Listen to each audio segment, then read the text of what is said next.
की कटौती की है। 20 जून तक लागू होगी नई व्यवस्था, कम से कम जुलाई के मध्य तक जारी रहेगी नई व्यवस्था।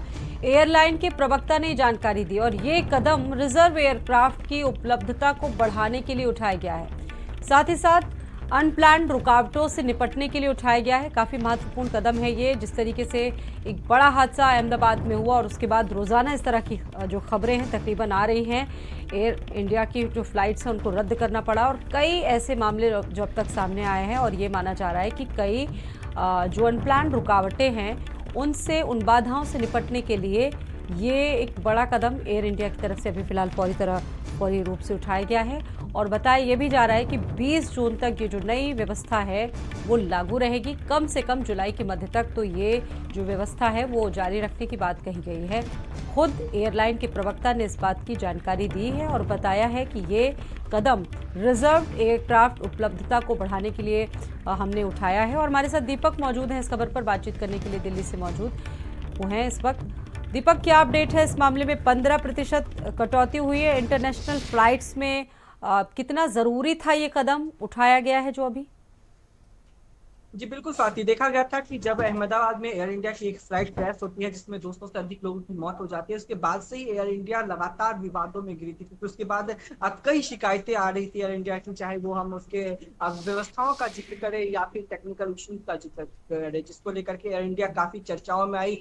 कई ऐसे फ्लाइट्स थे जिसको रद्द करना पड़ा और टिकट बुकिंग पे भी भारी गिरावट देखने को मिला, जिससे कि एयर इंडिया को भारी नुकसान का सामना करना पड़ा। जिसके बाद एक बड़ा फैसला लिया गया है, जो इंटरनेशनल फ्लाइट्स हैं एयर इंडिया की, उसमें 15% की कटौती की गई है। यानी कि जो इंटरनेशनल फ्लाइट्स हैं उसमें रेट कम किया गया, क्योंकि जिस तरह से लगातार एयर इंडिया की शिकायतें मिल रही थी, जो टिकट बुकिंग में गिरावट हो रहे थे, फ्लाइटें रद्द हो रही थी, तो कहीं ना कहीं एयर इंडिया की जो बिजनेस है उसमें काफी नुकसान देखने को मिला साख था। को जिसके भी बाद छवि एयर इंडिया पहुंचा की है दीपक, क्योंकि जिस तरीके से सवाल उठ रहे थे, कई विमानों को अभी पोस्टपोन किया गया, आपने देखा होगा कई विमानों की इमरजेंसी लैंडिंग भी करवाई गई। मतलब एक तरह से साख पर, छवि पर ही सवाल उठने लगे थे, जिसकी वजह से ये नई व्यवस्था लागू की जा रही है। और ये भी उम्मीद है कि अब थोड़ा सा तो सुधार होगा कम से कम सुरक्षा के लिहाज से।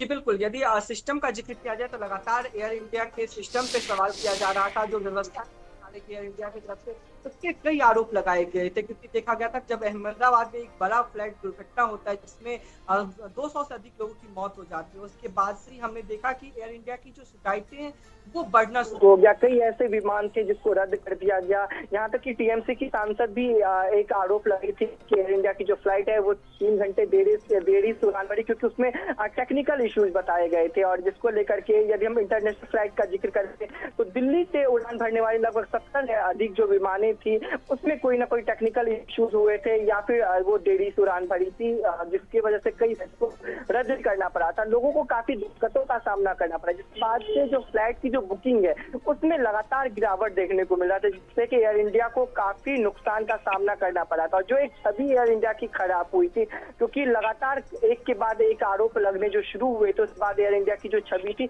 वो कहीं ना कहीं खराब हुई थी, जिसको लेकर के एक बड़ा फैसला किया गया है। 15% जो रेट है किराए के उसमें गिरावट किया गया है। साथ ही 20 तारीख तक का वक्त दिया गया है, जिसमें नए सिस्टम को उसमें शुरू किया जाएगा। यानी जो तकनीकी जो खराबियां रहती है एयर इंडिया के फ्लाइट्स में, उसको फिर से सुचारू रूप से कैसे चलाया जाए, किस तरह से एयर इंडिया की जो छवि खराब हुई है उसको किस तरह से बिल्कुल ये समय की जरूरत भी है दीपक, क्योंकि जिस तरीके से ये बड़ा हादसा हुआ और ऐसे भविष्य में हादसे ना हो, इसको लेकर भी ये कदम उठाए जाने जरूरी है। मेरठ से अगली खबर है कि 47 के 70 कारतूसों के साथ सेना के एक जवान को